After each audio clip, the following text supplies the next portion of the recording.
जय जय श्री राम।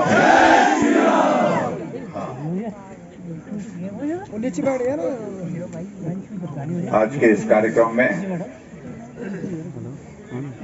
जो आज के इस एक विशेष दिवस के अवसर पर यहाँ पर आयोजित किया है,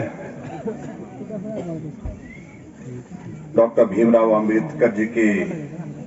जयंती के इस अवसर पर हमारे बीच में हमारे पार्टी के पूर्व में मंत्री रहे मनाली के हमारे पार्टी के साथी, मंडी लोकसभा क्षेत्र के हमारे प्रभारी भाई गोविंद सिंह ठाकुर जी, हमारे बीच में भारतीय जनता पार्टी की बहुत ही जुझारू, जिन्होंने फिल्म जगत में अपनी एक अलग पहचान बनाने में सफलता हासिल की,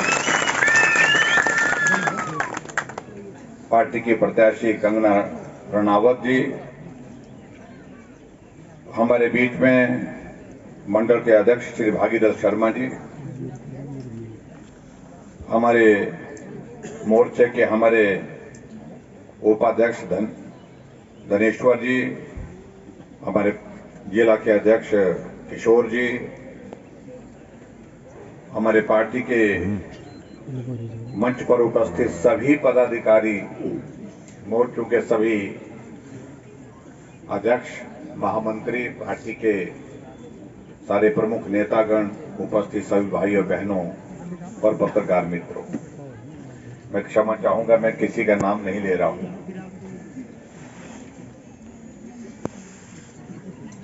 सभी नेता यहां पर हैं तो नेता कह करके ही पर्याप्त है, मुझे लगता है।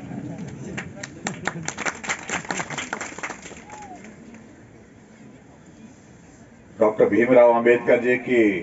जयंती के अवसर पर सबसे पहले तो मैं उनके योगदान को स्मरण करते हुए उनको श्रद्धांजलि अर्पित करता हूं और उनका अभिनंदन इस बात के लिए, उनके किए हुए कार्य का अभिनंदन इस बात के लिए कि अगर आज हम यहाँ पर विधायी के रूप में हैं, हमारा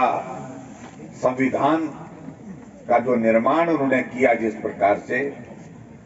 एक एक अक्षर एक नागरिक के नाते जो हमारे जीवन का रास्ता बताने के लिए कि कौन से हमारे अधिकार हैं इस देश के नागरिक के नाते, अगर ये सारी बातों का जिक्र किसी व्यक्ति ने किया है तो डॉक्टर भीमराव अंबेडकर जी ने उस संविधान में जो अपने हाथों से बना करके उन्होंने तैयार किया,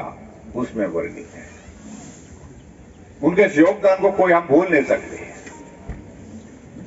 उससे पहले यहाँ पर बहुत बेहतरीन ढंग से निशा जी ने कुछ बातों का जिक्र किया है, मैं उनको बधाई देता हूं। बहुत प्रखर शब्दों में, बहुत जोरदार शब्दों में हमने डॉक्टर भीमराव अंबेडकर जी की जीवनी पर संक्षिप्त वर्णन किया है, इसलिए मैं बहुत लंबी बात उस पर नहीं करना चाह रहा। लेकिन आजादी के बहुत वर्ष बीतने के बावजूद भी आज भी संविधान के अनुरूप भारत आगे चलना चाहिए। कुछ लोगों की ये मंशा है कि संविधान का कोई महत्व नहीं और संविधान की बातों का उल्लंघन करने के साथ साथ में कई तरह की बातें ऐसी कर जाते हैं जिससे डॉक्टर भीमराव अंबेडकर जी की आत्मा को भी निश्चित रूप से चोट पहुंचती है, पीड़ा पहुंचती है। लेकिन हमारे लिए सौभाग्य की बात है कि डॉक्टर भीमराव अंबेडकर एक गरीब परिवार से, अनुसूचित जाति के परिवार से संघर्ष करते हुए आगे बढ़े। मनुष्य के हाथ में यह संभव नहीं है, वो किस घर में जन्म लेगा, किस जाति में जन्म लेगा, कहां जन्म लेगा, ये मनुष्य के हाथ में नहीं। लेकिन मनुष्य जन्म लेने के बाद अगर अपने कर्मों का निर्धारण करे तो स्वाभाविक रूप से वो किसी भी जाति में हो, किसी भी घर में हो, चाहे वो गरीब परिवार है, चाहे वो अमीर परिवार है, वो देश के लिए बहुत बड़ा योगदान दे सकता है। ये डॉक्टर भीमराव अंबेडकर जी ने अपने जीवन के उस संघर्ष के बाद साबित करके दिखाया है, तो हम सबके लिए प्रेरणा का समझते हैं। आओ आज के इस अवसर पर उनके जीवन से हम प्रेरणा लें जो समाज में कुरीतियां हैं उन कुरीतियों के खिलाफ हमेशा अपनी आवाज बुलंद करें और उसके साथ साथ में इस धरती पर मनुष्य ने जन्म लिया है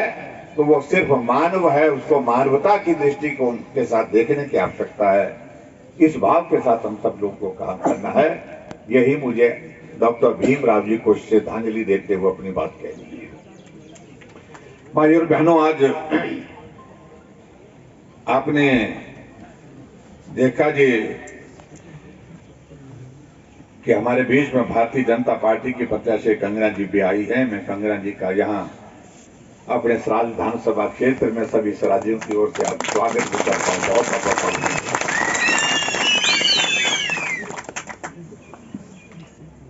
हमारी पार्टी ने हमारे चारों लोकसभा के प्रत्याशी घोषित किए